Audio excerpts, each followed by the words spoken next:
Deep in the rugged mountains of ancient Iran, Persian tribes began to emerge as a powerful force, laying the foundation for one of history's greatest empires. Among them rose the mighty Medes, who built a powerful kingdom, but soon a brilliant young leader named Cyrus would rise to challenge their rule forever. In 550 BC, Cyrus rebelled against his grandfather, the Median king Astyages, and in a stunning victory, he seized the Median throne. Crowned as the first ruler of the new Achaemenid Empire, Cyrus quickly turned his eyes westward to expand his growing domain. He marched on the wealthy kingdom of Lydia, defeating King Croesus in 546 BC and adding vast treasures to his empire. With Lydia conquered, Cyrus showed remarkable mercy, sparing Croesus and respecting local customs across his lands. In 539 BC, Cyrus turned to the mighty Babylonian Empire, defeating them at Opis and marching triumphantly into the ancient city.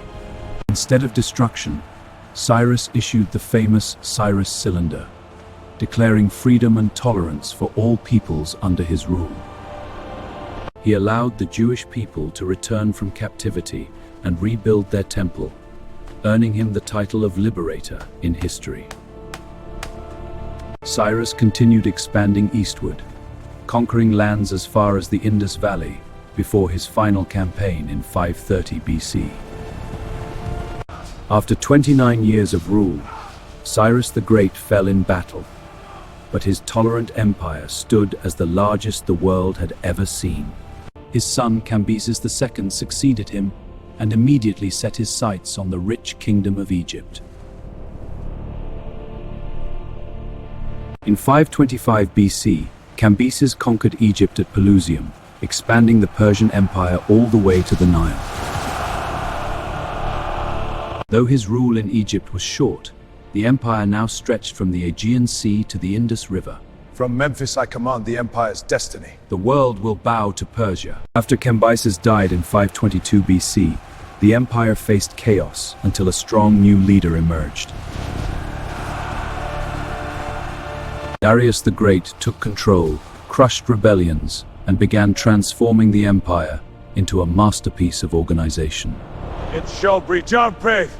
He divided the vast territory into 20 satrapies, each governed by a loyal satrap who reported directly to the king.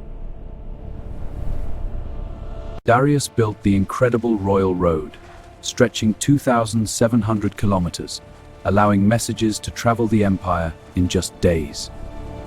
He introduced the world's first standardized gold coin, the Daric, boosting trade from India to Greece.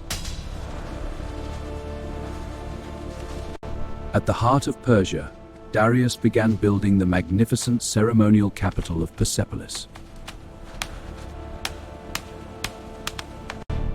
Persepolis became the symbol of Persian glory, with grand staircases carved with tribute from 23 nations.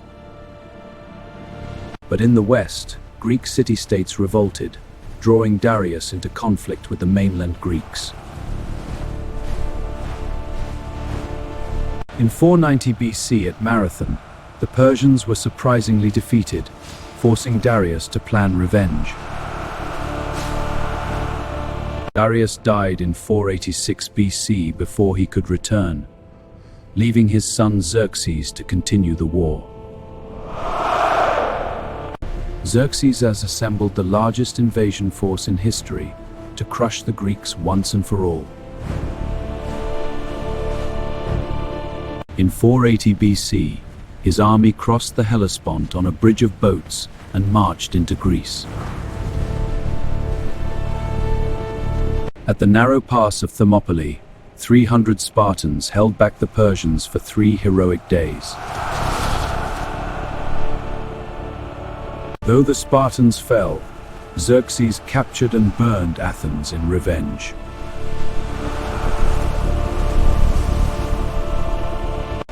But at Salamis, the Greek navy destroyed the Persian fleet in one of history's greatest sea battles.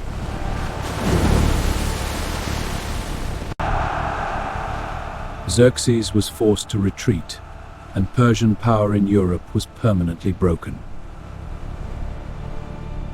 Later kings like Artaxerxes struggled to hold the vast empire together as rebellions grew. By 336 BC, the last Achaemenid king, Darius III, faced a new threat from the west. A young Macedonian king named Alexander invaded Persia in 334 BC with a brilliant army. At Issus, Alexander defeated Darius and began chasing him across the empire.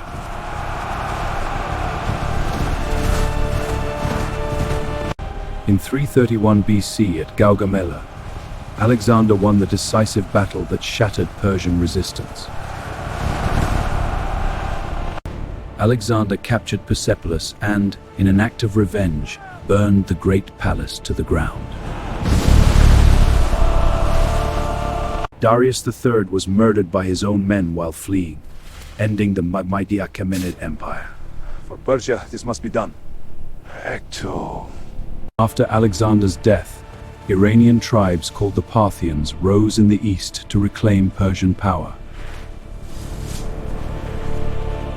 In 247 BC, Xerxes I founded the Parthian Empire, reviving Persian traditions against Greek rule. The Parthians became Rome's greatest rival, defeating Roman armies with their deadly horse archers. In 53 BC at Carrhae, they crushed the Romans and executed the Roman general Crassus. But in 224 AD, a new Persian dynasty rose when Ardashir I overthrew the Parthians. Ardashir founded the Sasanian Empire, claiming direct descent from the great Achaemenids. By the divine name, the empire is reborn. Under Khosrow the Just, the Sasanians built grand libraries and spread knowledge across Asia. His son Shapur I captured the Roman Emperor Valerian alive, marking the peak of Sasanian power. In 651 AD, the rising Muslim armies finally defeated the last Sasanian king, Yazdegerd III. Though the ancient empires fell, their legacy of tolerance, administration, and culture lives on in Iran today. The Persian Empire, born in the mountains of Iran, remains one of humanity's greatest achievements in history. Decades of brutal wars with the Byzantine Empire drained both superpowers completely.